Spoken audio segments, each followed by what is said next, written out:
nothing I do.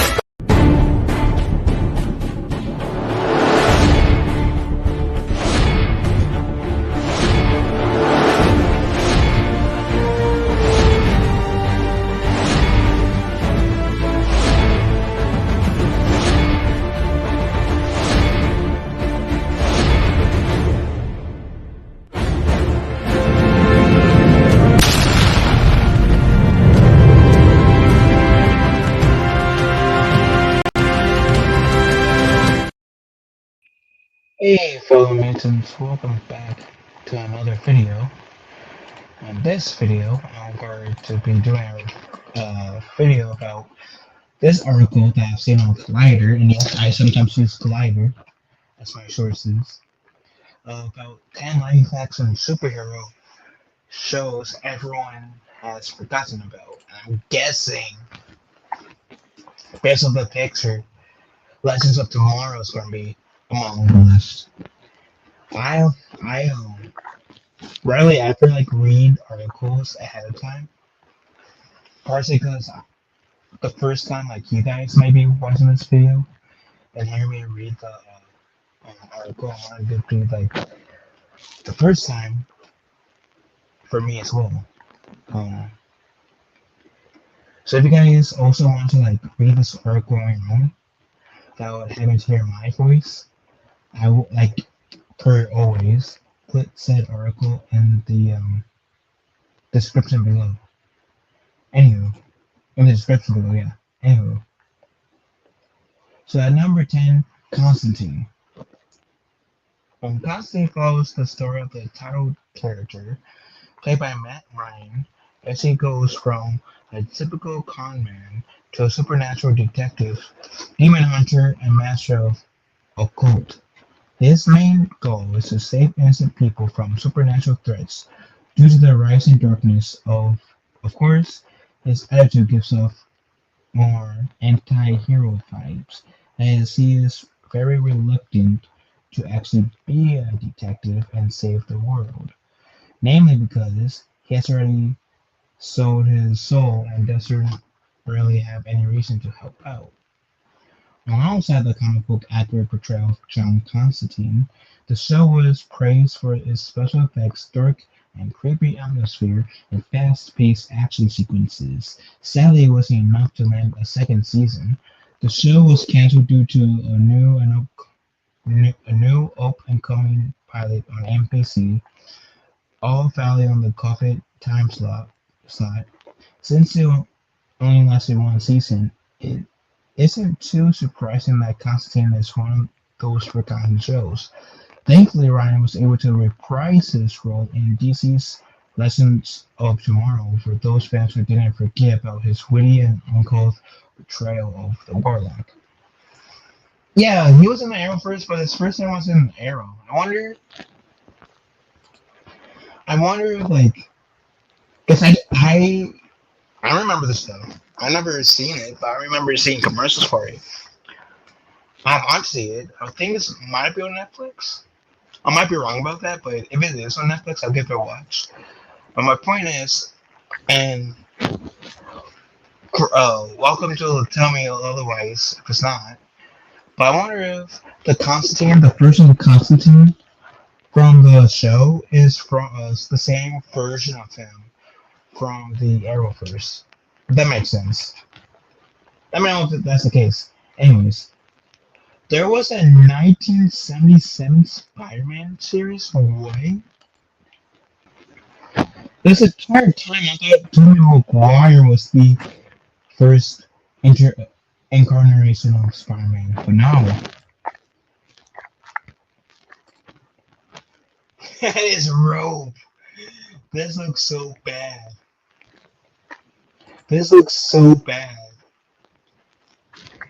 I am hoping someone on YouTube has uploaded all the episodes of the Amazing Spider-Man series, because I want to see this. So the first live-action superhero show to showcase Peter Parker and Spider-Man, played by Nicholas Hammond. The Amazing Spider-Man is sadly one of those shows People Have Forgotten aired on CBS in the late 1970s. Going from Peter, going from Parker's origin story of getting bit by a radioactive spider to getting superpowers and defending New York City from criminals, the series has everything a Spider-Man fan wants in their only neighborhood's hero: action, cosplay antics, and Spidey suit in all of its 70s glory. Sorry. Well, the series garnered a lot of viewers and was one of those top shows on CBS. The network began to think of itself as a superhero network. They didn't want that. It was too one-dimensional, and CBS wanted to expand its content to other genres. Due to this thought process, the Amazing Spider-Man was canceled after 13 episodes.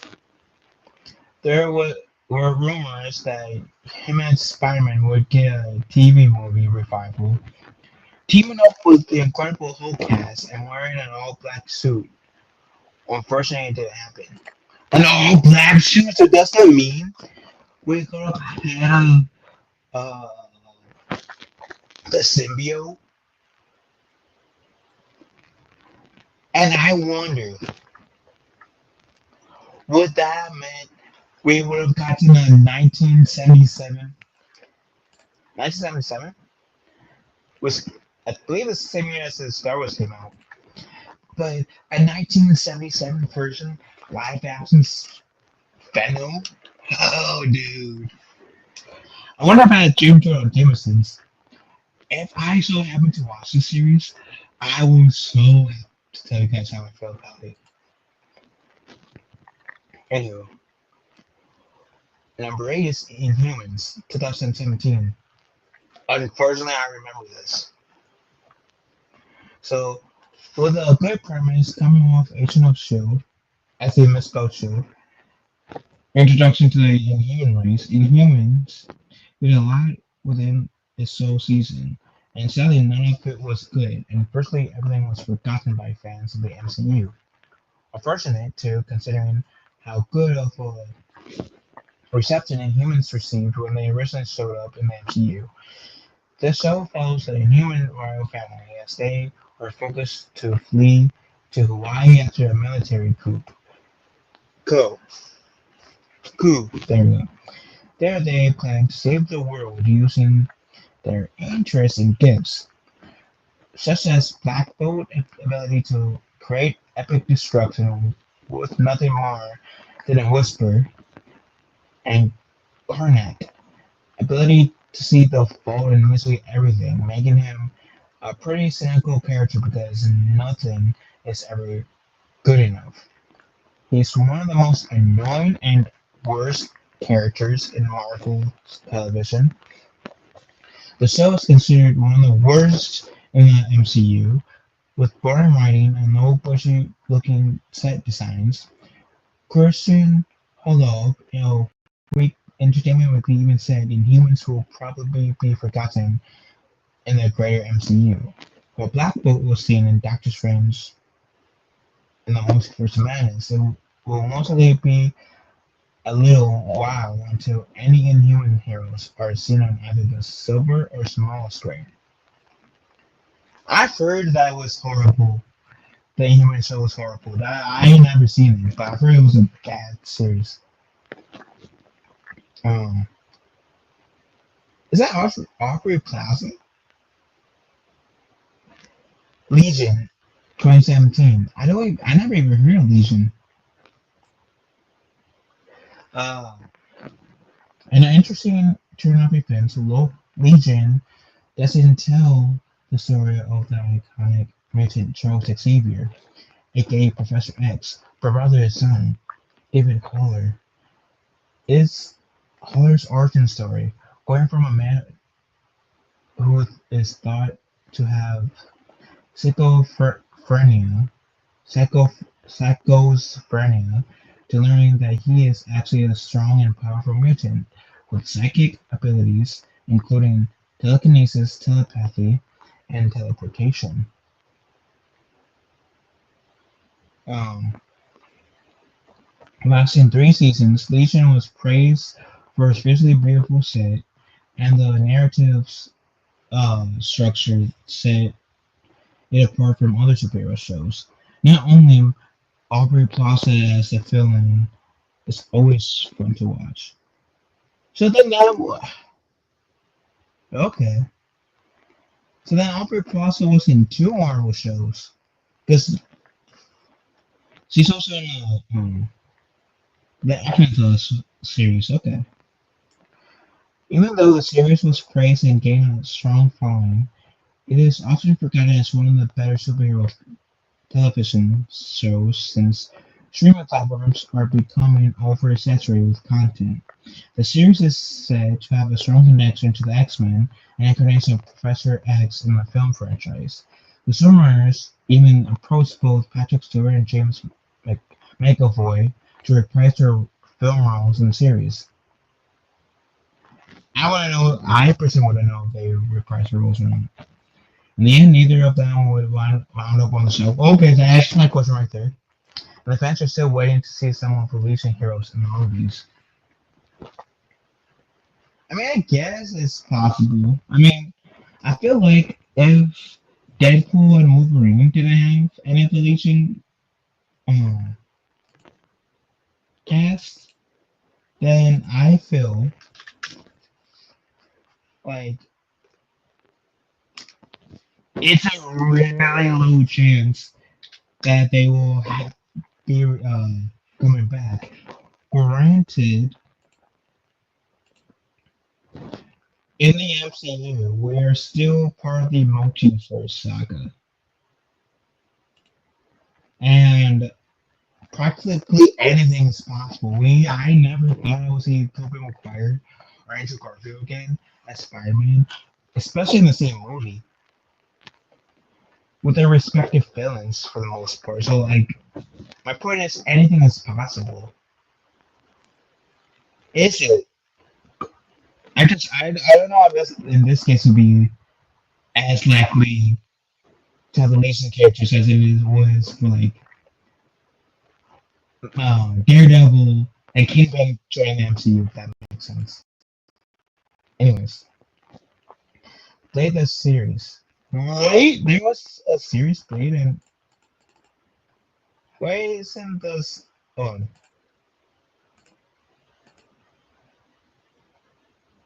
Why isn't it showing right now?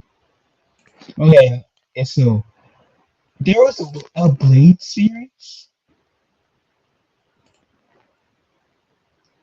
That's supposed to be Electra. And this when was Blade Ball? I'm sorry, I'm sorry. Okay, so taking place after the events of the Blade trilogy. So this is supposed to be the same Blade as it was like supposed to be in the same Blade as in the Blade trilogy. Okay.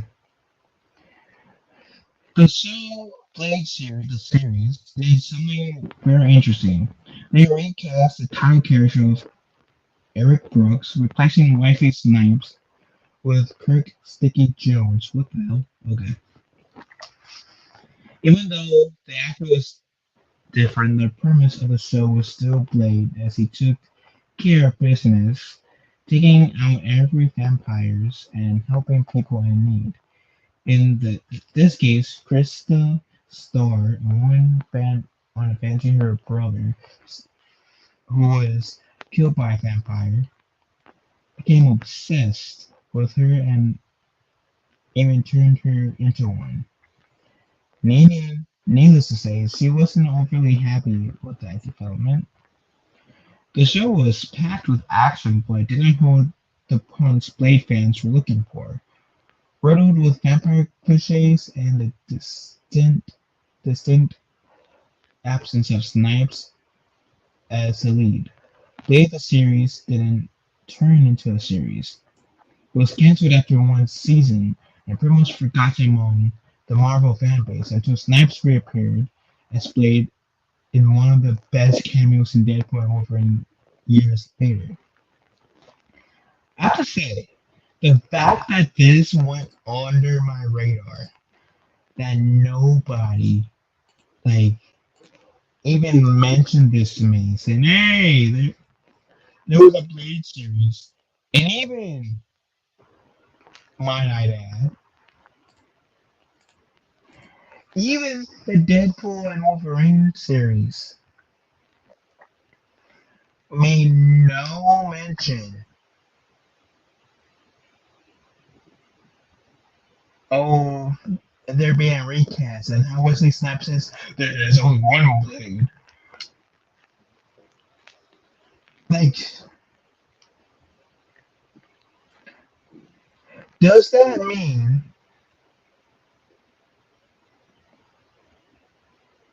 Does that mean that I get that this is supposed to be like a direct sequel to the Blade trilogy? Does that mean that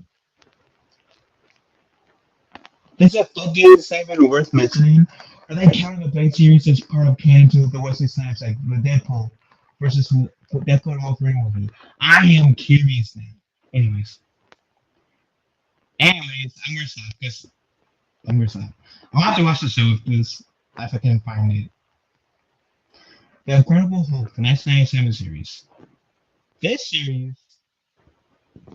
was one of those series I remember watching, and there were literally like two different actors. One to play Bruce Banner, the other to play the Incredible Hulk. It was cool. So during CBS time as self-proclaimed superhero network, the Incredible Hulk presented Dr. David Bruce Banner was played by Bob Bixby. Is a skilled physician and scientist who wants nothing more than to learn how some people gain superhuman strength in times of great turmoil and stress. Getting a bit tired of waiting for gamma radiation theory, Banner takes matters in his own hand. In doing so, the doctor accidentally overdoses on gamma rays, transforming his DNA, as theory suggested, transforming him into a giant green humanoid known as the Hulk, played by Louis Franco. Gone now. I would pronounce his last name. Whenever he is stressed or angry, he goes to on missions around the world to find a cure, or at least something to help him control the beast inside him, all while being pursued by a noisy tabloid reporter Jack McKee, who wants to do nothing more than find out who the Hulk is and bring him to justice. The first season, the 5 season series became widely popular and, typically topped ratings to win the coveted Friday night time slot. The Hulk has been portrayed in various other projects, including the MCU, even though it's a very popular character with one of the most well-known taglines of Hulk Smash. The 1977 series, The Incredible Hulk, isn't the first project people tend to think of when discussing the hero. In its various films and television shows. Most people guess this was my first interaction to the Hulk in general. I love it. How is Agent Carter on this list? So essentially, like this, Agent Carter takes place after the events of the first Captain America film, but way before the first event or Iron Man, I guess you can say. And it's Agent Carter, still young, doing spy stuff. And Howard Stark makes a cameo in there. Jarvis makes a cameo in the series. And I think it had like what 2 seasons, maybe 3, before it got canned. But I like the show. I didn't forget about it. So, anyways, the series also featured Chad Michael Murray as Agent Jack Thompson, and I'm going to skip that. Two characters who are bored to take Carter down as a few pegs or help her any way they can. While Agent Carter doesn't necessarily have a typical comic book superpower, she has power in a different way. Since she's a woman working in a secret government agency in the 1940s, she is constantly underestimated and not being thought of a true asset.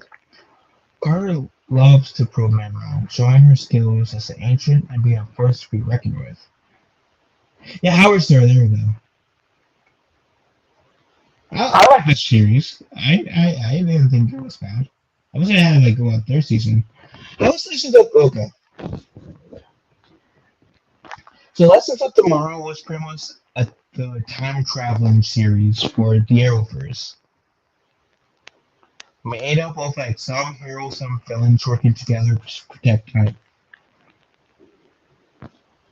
Um, so unfortunately, the first season didn't take off like the other Arrowverse seasons, losing some viewerships in the subsequent seasons. The thing is, coming season two, the cast of characters finally find their footing in the strange world of time travel, exploring places like the Wild West, Victorian era London, and even the golden age of piracy.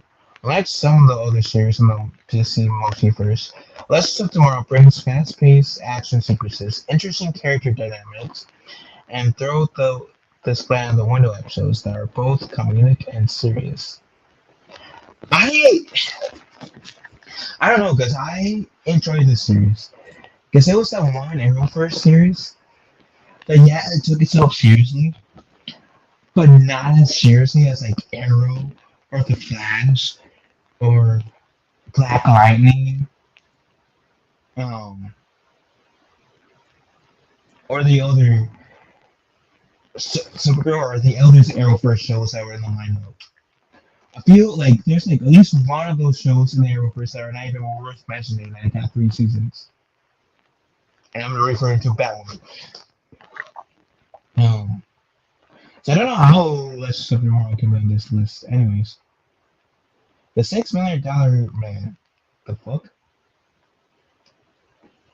It does sound like it should be from the 70s. Well, TV shows in the 70s come off camp with a $6 million man starring Lee Majors as the United States Air Force astronaut. Colonel Stephen Austin is a live-action superhero event people don't want to miss. After a life-threatening crash during a test flight, the Colonel undergoes a secret government surgery that replaces some of his body parts with robotic limbs, giving him super strength, speed, and other supernatural um, abilities and powers. Think Captain America's origin, just with more robotics, and but but still a whole lot of time and money put into the procedure. He then goes onto a fight crime with the secret U.S. government agency known as the Office of Scientific Information, or OSI. Last lasting 5 seasons, the $6 million man was widely popular, and Colonel Steve Austin even became a pop culture icon in the 70s. The show even paved the way to spin-off series The Black Woman, with many crossover episodes showing the two heroes working alongside one another to take down evil. I've heard of the Bionic Woman, but never the $6 million man. And that sounds like an awful superhero name. Awful. So number one, the 90s Flash. Now this I argue is not like forgotten because they kind of did bring the 90s Flash into like the Arrowverse in the Flash TV show. So I will argue that the 90s Flash series isn't forgotten. And I'm pretty sure he's not like also on top of the 90s Flash being in the Arrowverse. The actor who played him also was um, Barry Allen's father in the Arrowverse, Jay Garrett in the Arrowverse, as well as Stargirl, which I'm not entirely sure whether the Stargirl series is part of the Arrowverse or not. But like, these two characters were in the Arrowverse. So was Mark Hamill. They even carried over like Mark Hamill as a trickster into the Arrowverse Flash show. So I will argue that the '90s Flash series isn't forgotten. Like maybe it's like not talked about as much as like the Arrowverse Flash series, but it's not forgotten. I was even aware of the '90s Flash series before Grant Gustin took the helm of the Flash. Anywho, the 1990s series The Flash gave comic book fans the superhero origin story, how Barry was struck by lightning and dosed in chemicals, becoming the fastest man alive, The Flash. Fighting crime while working at the Central City Police Department as a forensic scientist, Barry works alongside Christina or Tina McGee, played by Amanda Pace, to figure out the best way to utilize his rapidly evolving super speed. The Flash has the correct formula and ingredients for the epic live-action superhero show with its main set of characters. The Flash has some of the best guest stars that bring it to the next level. Um, One such recurring character is the Trickster, played none other than Mark Hamill, also known for his voice acting as the Joker in numerous Batman shows, movies, and video games. Hamill used the same crazy energy for another villain, a psychopath with multiple personalities who wreaks havoc on Central City and other cities. In a way, I feel like the Trickster, at least Mark Hamill's version, the Trickster, is the same as the Joker, well, the clown makeup, essentially. The class of steadfast and righteous Flash alongside the out-of-control Trickster is one of the interesting match for the series, but arguably one of the best. And I believe the Flash series, the 1990s one, was like one season. But like I said, the 90s, out of all of them, I'll argue to a certain degree. I'll argue Legends of Tomorrow's not forgotten. Agent Carter's not really forgotten.